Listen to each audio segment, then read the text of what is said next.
Honestly, Landon was doing charity work when he married her. My mother-in-law's voice carried clearly from the kitchen into the dining room where I stood frozen.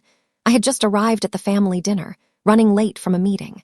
A woman with no family money, no connections. She should be grateful he even looked at her. I set my purse down quietly, my hand steady despite the words cutting through me. Through the doorway, I could see Landon nodding along, his sister Beverly smirking beside him. I mean, what did she bring to the table? Beverly added with a laugh. At least now she can say she married well.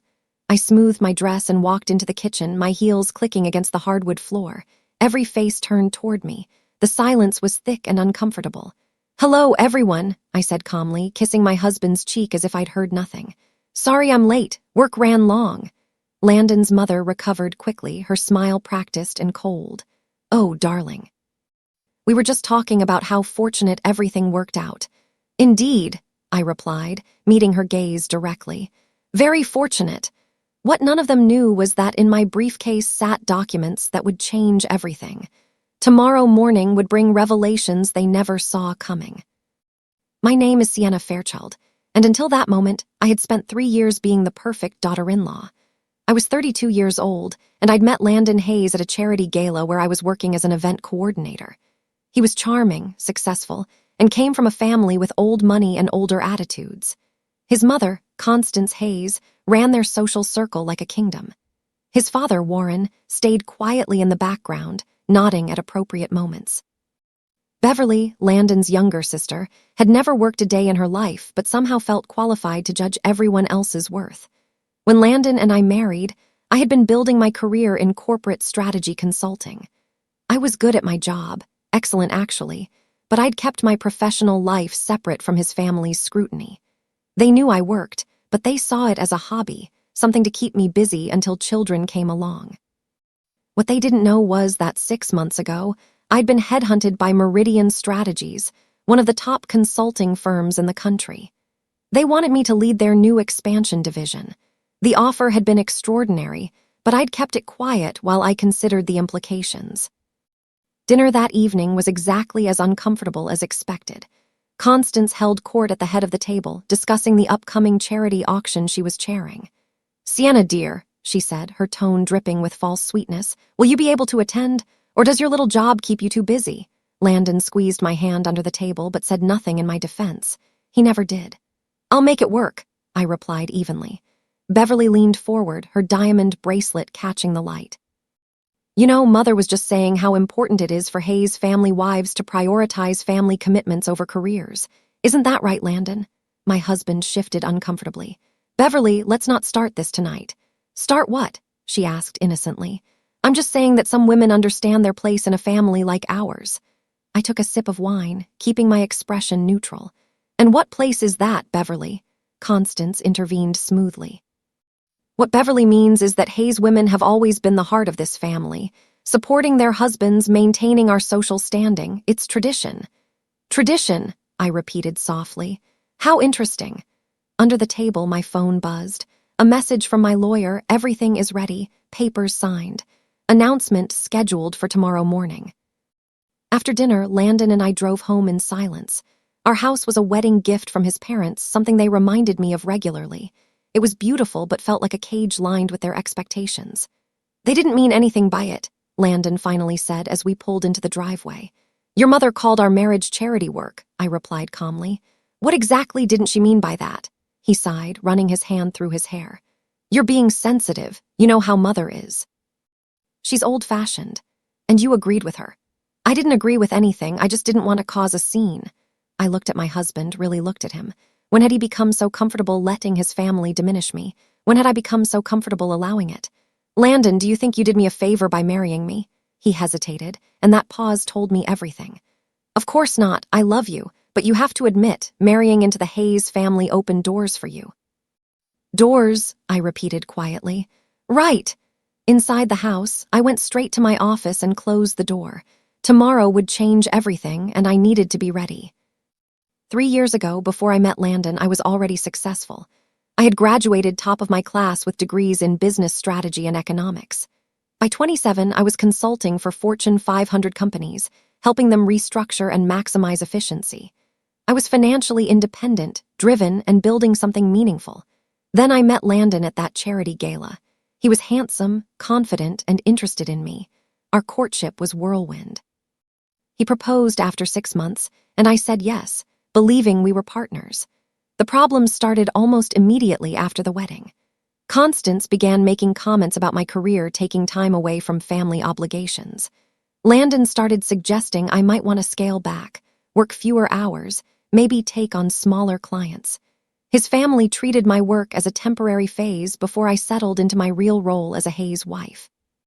I'd pushed back at first, but the constant pressure wore me down.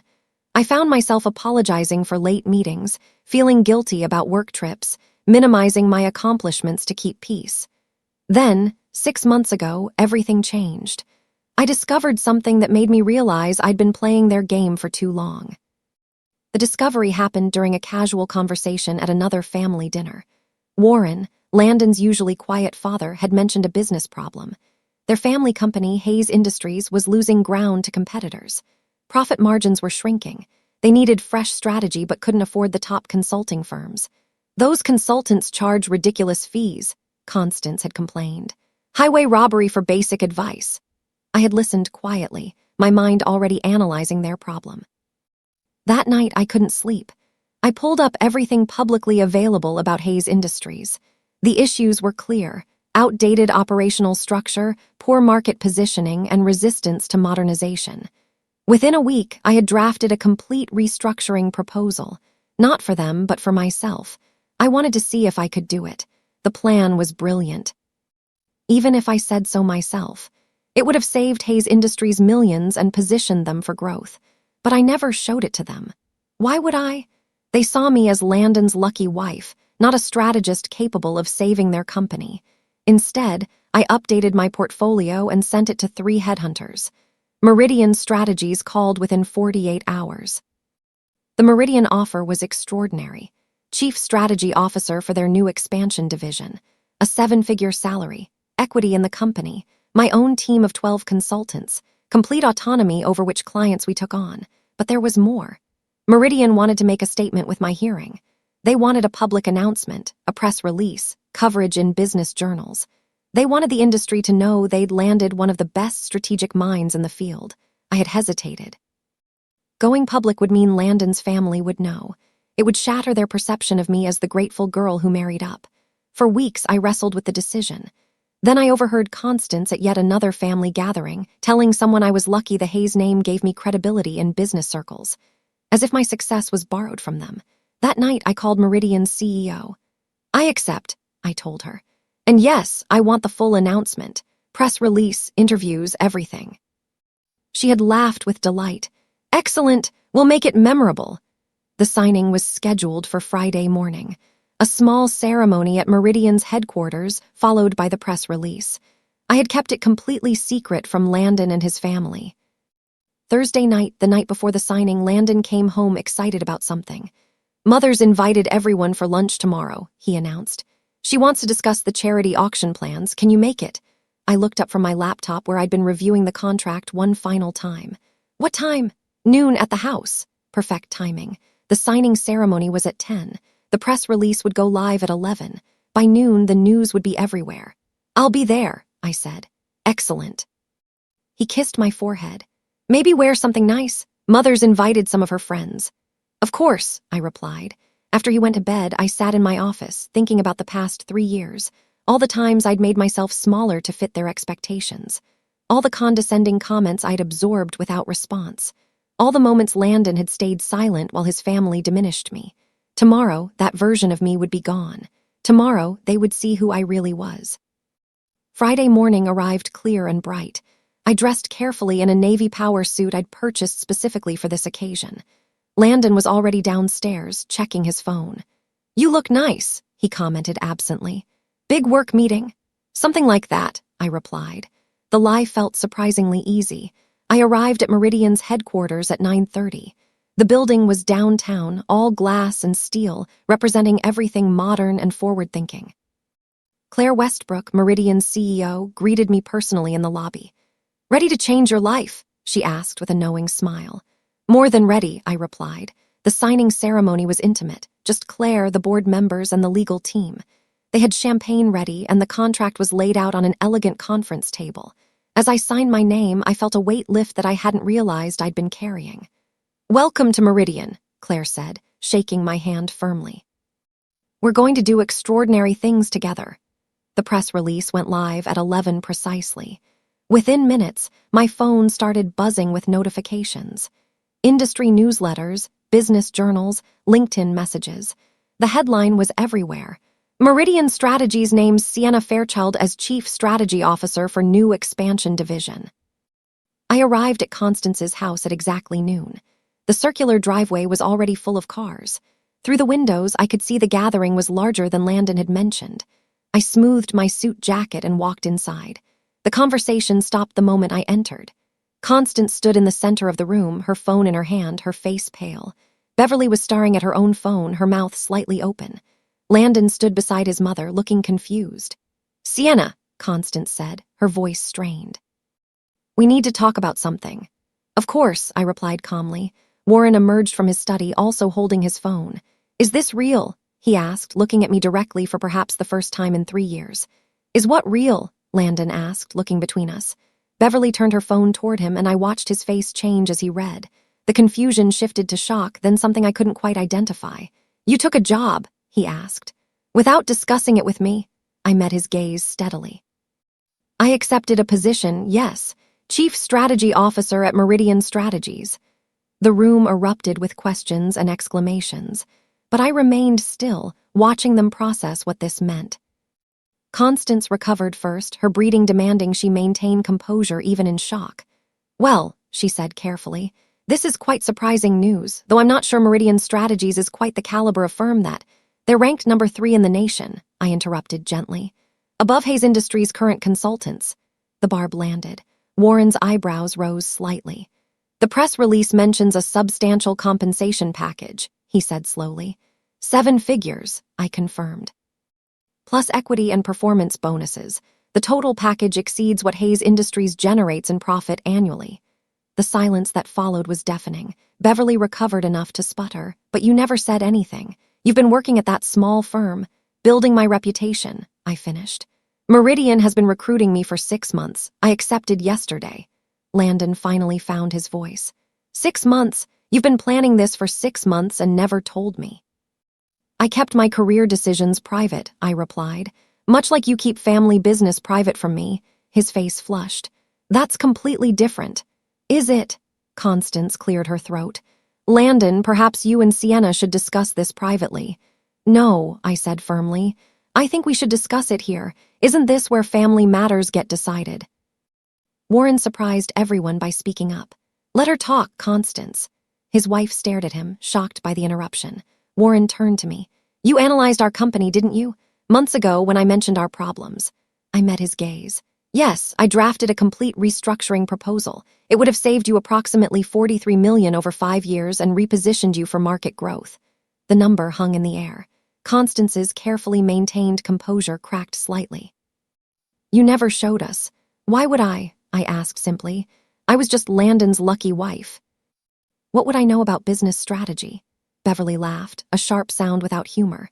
"This is ridiculous. You're pretending you did all this yourself, but obviously you're using the Hayes name." "Actually," I interrupted, pulling out my phone, "the press release specifically mentions I'll be working under my maiden name professionally. Sienna Fairchild, not Sienna Hayes. Meridian wanted to make it clear they hired me for my expertise, not my connections." I watched Beverly's face turn red. "Check LinkedIn," I continued. "My profile has always been under Fairchild. Every recommendation, every client testimonial, every case study. None of it mentions the Hayes family, because none of it has anything to do with you." Landon grabbed my arm, his grip tight. "We're leaving now." I pulled my arm free carefully. "Don't." His eyes widened at my tone. I had never refused him so directly before. "Landon, I think your wife has more to say," Warren said quietly. "Let her speak." Constance shot her husband a sharp look, but he ignored her. I took a breath. "For 3 years I have listened to variations of the same message, that I was lucky, that I should be grateful, that I married up and should remember my place." "Now, Sienna," Constance began. "I'm not finished," I said, my voice level but firm. I have minimized my accomplishments, apologized for my ambitions, and made myself smaller to fit your expectations. I've attended every family dinner, every charity event, every social obligation. I've smiled through condescending comments and accepted criticism of everything from my career to my clothes to my childlessness. Beverly opened her mouth, but Warren held up his hand, stopping her. Tonight at dinner, I continued, Constance said Landon did charity work by marrying me, that I brought nothing to the table, that I should be grateful he looked at me. Landon's face went white. You heard that. I heard everything, I said quietly, and you agreed with her. You told Beverly I should remember how fortunate I was to marry into the Hayes family. I didn't mean, Landon started. You meant it, I interrupted. You've meant it every time you suggested I work less, every time you implied my career was secondary to family obligations, every time you stayed silent while your family diminished me. Constance stepped forward. This is a private family matter. These guests should hear this, Warren interrupted again. They've certainly heard enough criticism of Sienna over the years. They can hear her response. I looked at Landon's father with surprise. He gave me a small nod. At Meridian, I said, turning back to the room, they recruited me because I'm one of the best strategic consultants in my field. They competed with 2 other top firms to hire me. They offered me a position that less than 5% of consultants ever achieve. They valued my expertise, my track record, and my vision. I paused. Not once did anyone ask about my husband's family, because my success has nothing to do with the Hayes name. The guests shifted uncomfortably. Some looked embarrassed. Others seemed fascinated by the confrontation unfolding before them. Beverly, never knowing when to stop, laughed harshly. This is all very dramatic, but the fact remains that Hayes money paid for your house, your lifestyle. Actually, I said, pulling papers from my bag, I had my lawyer prepare these this morning. They're copies of every financial contribution I've made to our household over 3 years. Mortgage payments, utilities, property taxes, renovations. I handed them to Landon, who stared at the documents with growing shock. Notice I've paid 62% of our household expenses. The house may have been a wedding gift, but I've been paying to maintain it. I pulled out another set of papers. These are copies of gifts I've given to various Hayes family members over the years. Total value, approximately $87,000. Birthday presents, Christmas gifts, charity donations, and family names. Constance's face had gone from pale to red. I never asked you to. No, I agreed. You just expected it. Just like you expected me to be grateful for the privilege of being included in your family. Warren took the papers from Landon's frozen hands, reviewing them carefully. His expression grew more troubled with each page. Sienna, he said finally, I didn't realize. No one did, I replied, because I was playing the role I thought I needed to play. Landon finally found his voice, though it shook. Why didn't you tell me any of this? We could have discussed. Discussed what exactly? I asked.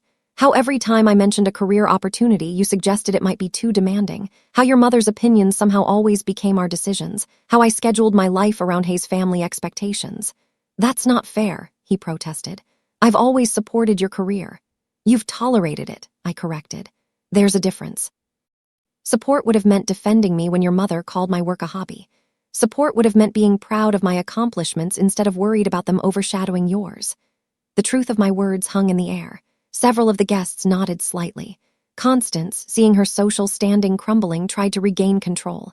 This is clearly a conversation that should happen privately. Everyone, perhaps we should. No, Warren said firmly. His wife stared at him in shock. Constance, be quiet. For once, just be quiet. The room went completely silent. In 30 years of marriage, I don't think anyone had heard Warren speak to his wife that way. He turned to me. You said you drafted a proposal for Hayes Industries. Do you still have it? I looked at Warren, surprised by the question. Yes, but I'd like to see it, he said. Not as family, as a businessman. Constance made a sound of protest, but Warren ignored her. Our company is failing, Constance. We've lost 3 major clients this quarter. The board is talking about selling. If Sienna can help, I want to hear what she has to say. Beverly laughed incredulously. You can't be serious. She's not even a real. She's chief strategy officer at a firm that's better than any we've consulted, Warren interrupted. Her compensation package alone tells me she's exceptional at what she does. I've been too proud and too foolish to see it before. He turned back to me. I would like to hire you, professionally. Meridian rates, full contract, complete autonomy. Will you at least review our situation? I studied him carefully. This isn't about making peace with your daughter-in-law. This is about saving my company, he replied. Everything else is secondary. Landon stepped between us. Dad, you can't be serious. She's family. This is ridiculous. What's ridiculous is that we've had one of the best strategic minds in the country at our dinner table for 3 years, and we treated her like she was nothing, Warren said bluntly. Constance finally recovered her voice. Warren, this is inappropriate. We don't need her help. We have consultants who are costing us a fortune and accomplishing nothing, Warren shot back. I've reviewed Sienna's public case studies, the retailer restructuring she led last year. Brilliant. The manufacturing efficiency model, revolutionary. She's better than anyone we've hired. He looked at me seriously. I'm asking as a businessman, not as family. Will you at least look at our situation?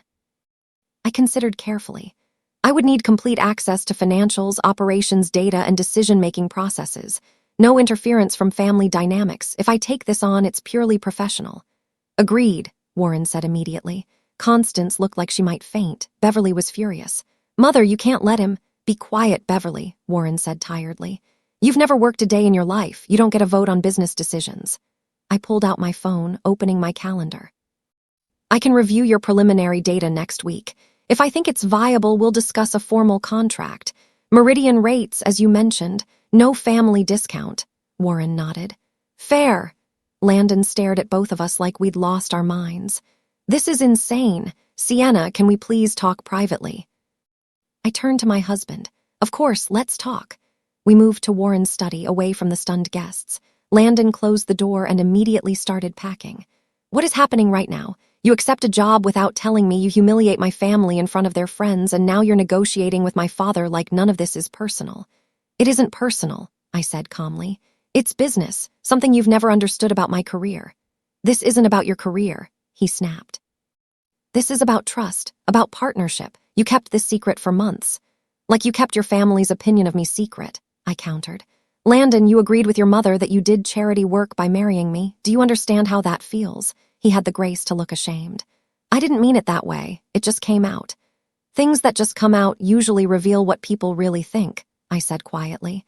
Do you actually believe I should be grateful you married me? That I brought nothing to our relationship? He was silent for a long moment. I think, he finally said, that I got used to my family's view of things, that I stopped questioning their assumptions.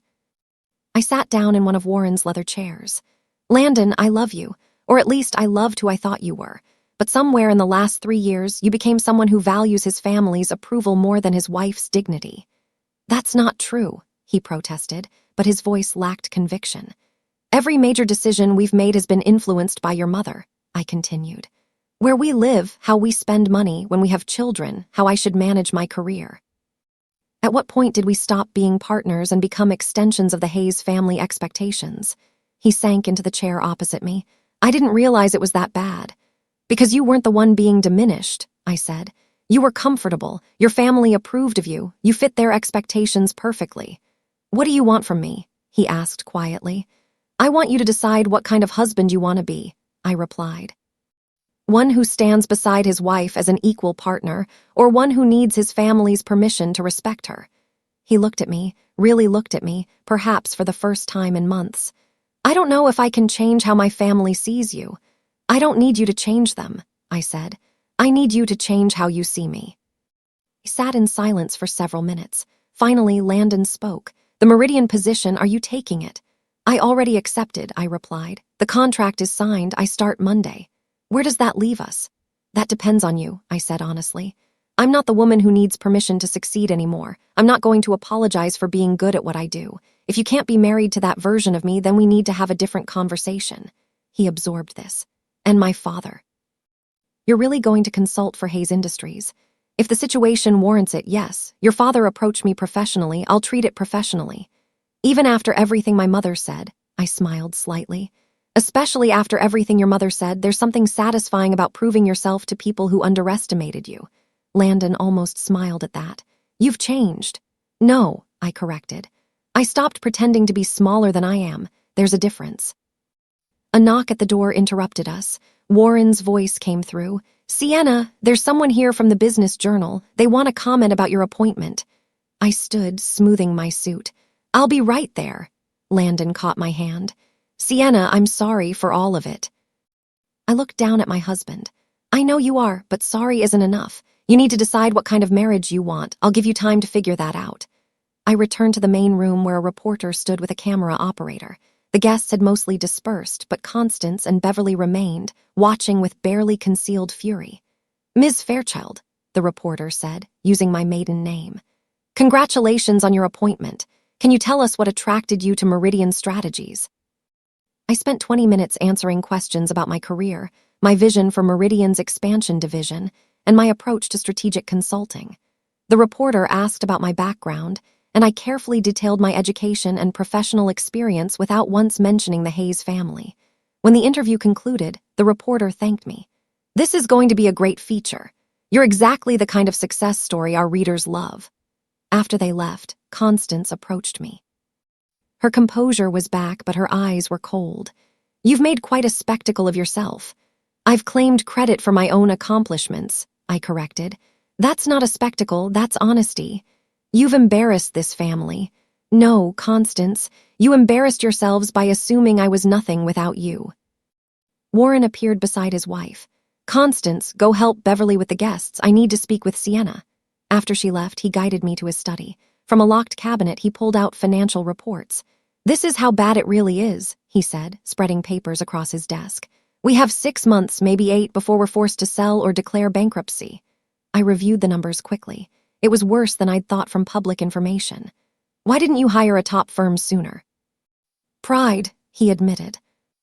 "I thought I could fix it myself. Then I thought our current consultants could help. I was wrong on both counts." He looked at me directly. "I know this is awkward given family circumstances, but I'm asking you professionally, can you help?" I studied the reports for several more minutes. The problems were significant but not insurmountable. With the right restructuring, Hayes Industries could survive and potentially thrive. "Yes," I finally said, "but it will require major changes. Some family members won't be happy." "Family members have been running this company into the ground," Warren said bluntly. "I'm ready for change. Then I'll have my team at Meridian prepare a proposal. We'll need full access to operations, financial records, and decision-making authority for implementation." Warren agreed immediately. "Whatever you need." We shook hands, and I left his study to find Landon waiting in the hallway. "Are you really going to do this?" he asked. "Consult for his company?" "It's a good challenge," I replied, "and it proves a point." "What point?" "That I was always more than the Hayes family believed. I just needed to stop waiting for permission to show it." We drove home in silence. That night, while Landon stayed in the guest room, I sat in my office reviewing everything that had happened. My phone buzzed with messages of congratulations from colleagues and former clients. The Business Journal article was already online, featuring a photo of me from the interview. I looked confident, powerful, exactly how I felt. 6 months ago, I had been drowning in expectations that weren't mine. Today, I had reclaimed myself. Tomorrow, I would start a new position that recognized my worth. And somewhere in between, I would decide if my marriage could survive the truth about who I really was. The woman who had been lucky to marry a Hayes had finally shown them exactly what they'd failed to see. She'd never needed them at all.